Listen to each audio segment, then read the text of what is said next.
지금 이 순간 세계에서 가장 머리 좋은 사람들이 한 가지 공통된 질문을 하고 있습니다. 동아시아에서 전쟁이 나면 미국은 실제로 움직일까? 워싱턴의 싱크탱크도, 베이징의 전략가도, 평양의 군부도, 서울과 도쿄의 안보 전문가들도 모두 이 질문을 머릿속에 달고 삽니다. 그리고 솔직히 말씀드리면 아무도 확신하지 못합니다. 오늘은 그 불확실성의 정체가 뭔지, 그리고 그게 왜 지금 이 시점에 유독 위험한지 직설적으로 짚어보겠습니다. 2차 세계대전 당시 미국은 진주만을 기습당하자 말 그대로 온 나라의 공장을 뒤집었습니다. 자동차 공장이 전차 공장이 되고 냉장고 공장이 폭격기 공장이 됐습니다. 압도적인 제조업 물량으로 전쟁의 흐름 자체를 바꿔버린 나라였죠. 그때 미국은 진짜 잠자는 사자였습니다. 건드리면 안 되는, 깨우면 안 되는 존재였습니다. 근데 지금은요? 지금 미국은 그 사자가 아닙니다. 제조업 기반은 수십 년에 걸쳐 중국과 동남아시아로 빠져나갔습니다. 우크라이나에 포탄을 대주다 보니 미국 자신의 비축량이 예상보다 훨씬 빠르게 소진됐고 공급망을 다시 채우는 데는 몇 년이 걸린다는 경고가 국방부 내부에서도 계속 나오고 있습니다. 포탄 공장을 다시 돌리고 싶어도 숙련 노동자가 없고 설비도 노후화됐고 원자재 공급선도 끊겨 있습니다. 정확히 말하면 미국이 알고 있는 것과 실제로 공장에서 찍어낼 수 있는 것 사이에 거대한 구멍이 뚫려 있는 겁니다. 거기다 지금 미국은 우크라이나, 중동 두 곳에 동시에 무기와 외교적 에너지를 쏟아붓고 있습니다. 만약 아시아에서 세 번째 불이 붙는다면 물리적으로 감당할 여유가 없다는 건 전문가들 사이에서 공공연한 이야기입니다. 두 개의 전쟁도 버거운데 세 개의 전선이 동시에 열리면 미국은 어딘가를 포기해야 합니다. 그 포기당하는 곳이 어디가 될지 북한과 중국은 이미 계산하고 있습니다. 자, 그리고 여기에 결정적인 변수가 하나 있습니다. 트럼프입니다. 트럼프라는 인물을 한마디로 정의하면 외교를 장사로 보는 사람입니다. 동맹의 가치, 민주주의의 수호, 자유세계의 연대 같은 개념은 그의 사전에 없습니다. 그에게 있는 건 오직 하나입니다. 이게 미국의 이익이 되느냐 안 되느냐? 그래서 트럼프의 외교는 늘 이 패턴을 반복합니다. 엄청난 말폭탄과 위협으로 상대를 흔들고 그 공포를 협상 카드로 활용하고 자기한테 떡고물이 떨어지면 언제 그랬냐는 듯 악수합니다. 이걸 가장 선명하게 보여준 사례가 바로 이란입니다. 트럼프는 집권 초기부터 이란에 최대 압박 정책을 펼쳤습니다. 핵협정을 일방적으로 파기하고 경제 제재를 전방위로 때렸습니다. 이란 혁명 수비대를 테러 조직으로 지정했고 이란 최고 군사령관 솔레이마니를 드론으로 암살했습니다. 전 세계가 중동 전쟁이 터지는 게 아닌가 하고 숨을 죽였습니다. 이란도 맞불 미사일을 쏘고 호르무즈 해협을 봉쇄하겠다고 협박했습니다. 그런데 결말이 어떻게 됐습니까? 트럼프는 결국 이란과 협상 테이블에 앉았습니다. 이란의 원유 수출을 일부 허용하고 동결 자금을 풀어주는 조건으로 합의했습니다. 겉으로는 중동 평화를 위한 위대한 결단이라고 포장했지만 속을 보면 미국 에너지 기업들의 이익과 인플레이션 압박을 해소하기 위한 철저한 거래였습니다. 강하게 밀어붙이는 척하다가 결국 실리를 챙기고 물러선 겁니다. 그러면 이란 입장에서는 뭘 배웠을까요? 미국이 아무리 협박해도 버티고 협상 카드를 내밀면 결국 들어준다는 걸 배운 겁니다. 북한도 중국도 이 장면을 정확히 보고 있습니다. 트럼프의 좌충우돌은 이란에서만 보인 게 아닙니다. 재임 기간 내내 그는 동맹국들을 흔들었습니다. NATO 동맹국들에게 방위비를 안 내면 러시아가 쳐들어와도 지키지 않겠다고 공개 선언했습니다. 한국에는 주한미군 주둔 비용으로 수조 원을 요구했고 협상이 안 되면 군대를 빼겠다는 신호를 반복적으로 보냈습니다. 대만에 대해서는 대만이 미국의 반도체 사업을 다 빼앗아갔다. 방위비를 내야 한다고 공개적으로 말했습니다. 이 말들이 동맹국 국민들에게는 배신처럼 들렸겠지만 북한과 중국에게는 선물처럼 들렸습니다. 미국이 스스로 동맹의 신뢰성을 흔들어주고 있으니까요. 그렇다면 북한과 중국이 실제로 움직인다면 언제가 가장 위험할까요? 늦어도 올해 7월에서 8월 사이입니다. 왜냐하면 11월 중간선거 전에 승패를 끝내야 하기 때문입니다. 생각해 보십시오. 중국이 대만을 봉쇄하고 북한이 한반도를 흔들기 시작해서 실제로 상황이 정리되기까지 최소 몇 주에서 몇 달이 걸립니다. 작전을 시작하고 기정사실을 만들고 협상 테이블까지 가는 그 모든 과정에 최소 두세 달은 필요합니다. 그러니 7월이나 8월에 시작해야 11월 선거 전에 판을 끝낼 수 있습니다. 11월 선거 전에 판이 이미 끝나 있으면 트럼프는 이미 벌어진 일을 되돌리는데 미국인의 피를 쓸 이유가 없습니다. 기정사실이 된 상황을 뒤집으면 오히려 더 큰 전쟁이 납니다. 트럼프는 그냥 외면합니다. 하지만 반대로 선거가 끝난 후에 시작하면 어떻게 될까요? 새로 구성된 의회에서 강경파들이 목소리를 높이고 여론이 들끓고 미국이 다시 개입 카드를 꺼낼 수도 있습니다. 북한과 중국 입장에서는 8월을 넘기면 시간이 없는 겁니다. 거기다 계절 변수도 맞아떨어집니다. 대만 해협은 11월부터 겨울 계절풍으로 파도가 높아져 해상 작전이 급격히 어려워집니다. 중국 해군이 해상 봉쇄나 압박 작전을 펼치려면 기상 조건이 좋은 7월, 8월에 시작해야 작전 기간을 충분히 확보할 수 있습니다. 미국의 무기 창고는 비어 있고 중간 선거가 코앞이고 트럼프는 개입할 생각이 없고 날씨도 아직 괜찮은 지금 이 시기. 북한과 중국 입장에서 이보다 조건이 완벽하게 맞아떨어지는 타이밍은 앞으로 몇 년 안에 다시 오기 어렵습니다. 그러면 그들이 실제로 어떤 방식으로 움직일까요? 전문가들이 가장 우려하는 시나리오는 전면전이 아닙니다. 훨씬 더 교묘하고 훨씬 더 막기 어려운 방식입니다. 중국이 대만을 상대로 택할 가능성이 높은 방식은 이겁니다. 직접 상륙해서 피를 흘리는 게 아니라 말려 죽이는 고사작전입니다. 먼저 해저 광 케이블을 끊습니다. 대만의 인터넷과 국제통신이 마비됩니다. 동시에 드론과 군함으로 대만 해협을 촘촘하게 막아 민간 선박의 접근을 차단합니다. 식량과 에너지가 들어오지 못합니다. 대만의 에너지 비축량은 길어야 수주 수준으로 알려져 있습니다. 이 상태에서 중국은 기다립니다. 미국이 개입할지 말지 눈치를 보는 동안 대만 내부에서 공포가 쌓입니다. 전기가 끊기고 식료품 가격이 폭등하고 시민들 사이에서 더 버티면 굶어 죽는다는 여론이 퍼지기 시작합니다. 그 순간 중국은 친중 성향의 대만 정치인들을 앞세워 평화협정이라는 이름의 항복문서에 서명을 받는 겁니다. 총 한 방 쏘지 않고 피 한 방울 흘리지 않고 대만을 접수합니다. 북한은 또 다른 방식을 씁니다.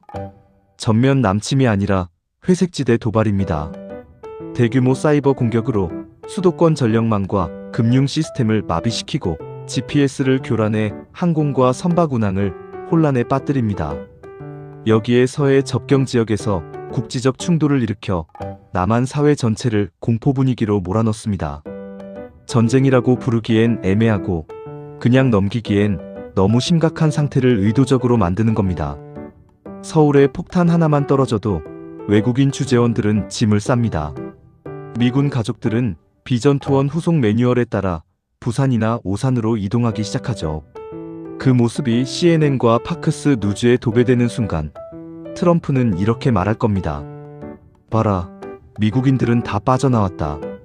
이미 안전하다. 한국 너희는 우리 무기 사다가 알아서 싸워라. 우크라이나도 우리 무기 가지고 러시아랑 잘 싸우지 않냐? 미국 청년들의 피를 왜 거기서 흘려야 하냐? 그 말 한마디가 한국과 대만을 전쟁터에 혼자 남겨두는 선언이 되는 겁니다. 여기서 잠깐 우크라이나 이야기를 해야 합니다. 왜냐하면 트럼프가 한국과 대만에게 보여줄 미래가 바로 우크라이나이기 때문입니다. 러시아가 우크라이나를 침공했을 때 미국은 미군 단 한 명도 보내지 않았습니다. 대신 엄청난 양의 무기를 퍼줬습니다. 제블린 대전차 미사일, 하이마스 다연장 로켓, 패트리엇 방공망, 에이브럼스 전차, 수백억 달러어치의 무기가 우크라이나로 흘러들어갔습니다. 그 결과는요? 우크라이나는 3년이 넘도록 싸우고 있습니다. 수십만 명이 죽었고 나라의 동부와 남부는 이미 러시아 손에 넘어갔습니다. 도시는 폐허가 됐고 젊은이들은 전선으로 끌려갔습니다. 젤렌스키는 전 세계를 돌며 지원을 구걸해야 했습니다. 미국은요? 미군 한 명 죽지 않았습니다. 방산기업들은 역대 최대 매출을 올렸습니다. 그리고 러시아의 군사력은 3년 동안 소모됐습니다. 미국 입장에서는 완벽한 장사입니다. 트럼프는 이 모델을 한반도와 대만 해협에도 그대로 적용하려 할 겁니다. 한국이 북한이랑 싸운다? 우리 무기 사. 대만이 중국이랑 싸운다? 우리 무기 사. 미국 청년들 피는 안 흘리고 방산기업은 돈 벌고 중국이나 북한의 군사력은 소모된다. 트럼프 입장에서는 이보다 좋은 시나리오가 없습니다. 그런데 한국과 대만 입장에서는요? 나라가 전쟁터가 되고 경제가 무너지고 사람이 죽습니다. 우크라이나처럼요? 우크라이나를 보면서 한국과 대만은 지금 당장 배워야 합니다. 미국의 무기 지원이 전쟁을 이기게 해주지는 않는다는 것을, 버티게는 해줄 수 있지만 이기게는 해주지 않는다는 것을. 한 가지 더, 한국의 현 정부가 진보 성향이라는 점도 북한의 계산에 들어갑니다. 북한 입장에서는 평화를 중시하는 정권은 전면적인 보복을 결단하기 어려울 것이라고 오판하기 쉽습니다. 이 정도 도발은 괜찮겠지 하고 선을 넘는 유혹을 느끼는 거죠. 국지적으로 치고 빠지면 남한 정부가 확전을 두려워해서 외교적 해결을 먼저 들이밀 것이라는 계산입니다. 근데 여기서 변수가 하나 있습니다. 한국군의 현장 대응 시스템입니다.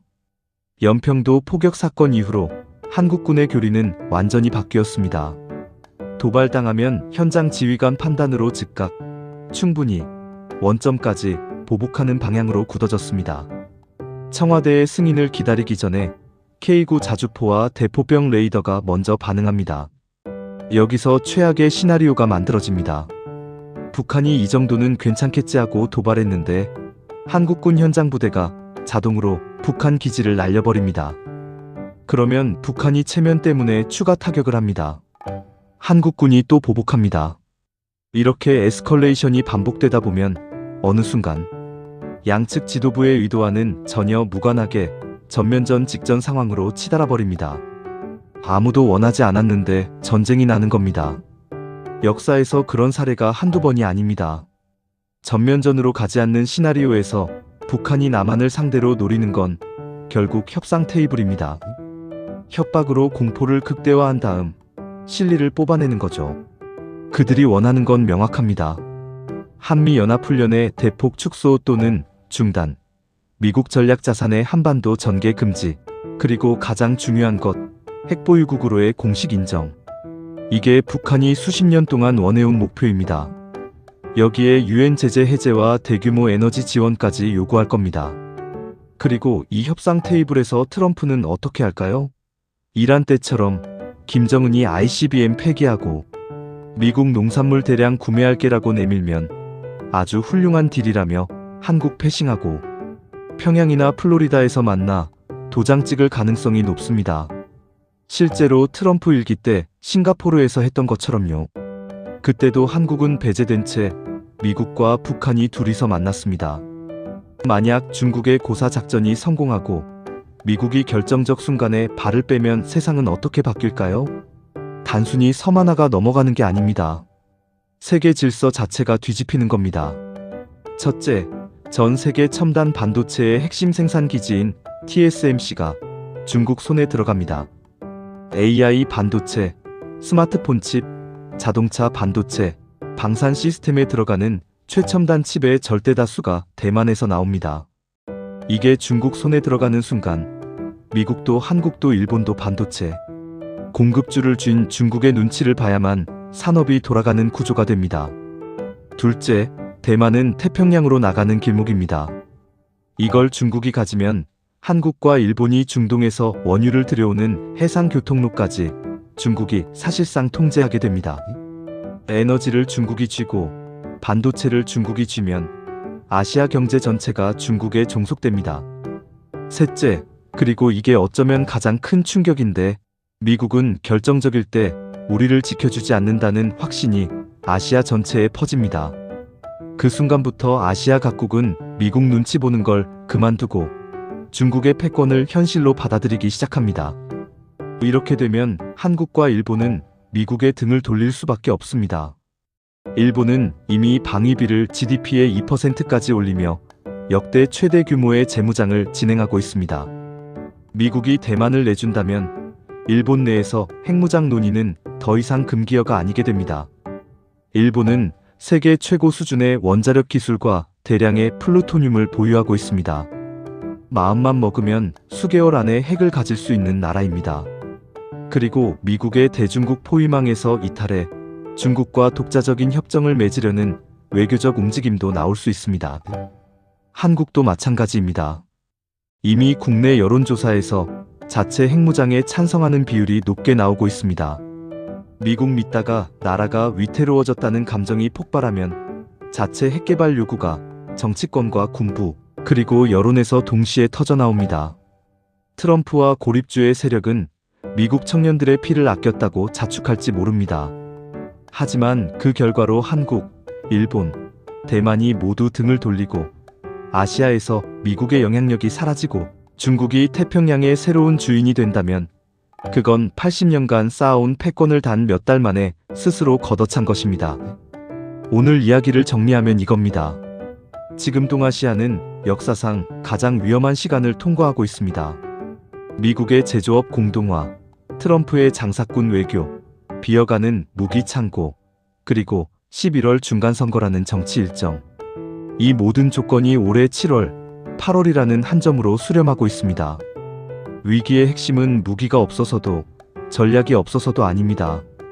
결정권자가 동맹을 비즈니스로 보고 그 틈을 상대가 정확히 노리고 있다는 겁니다. 워싱턴의 전문가들도 베이징의 전략가들도 서울과 도쿄의 안보 라인도 이 구조를 모두 알고 있습니다.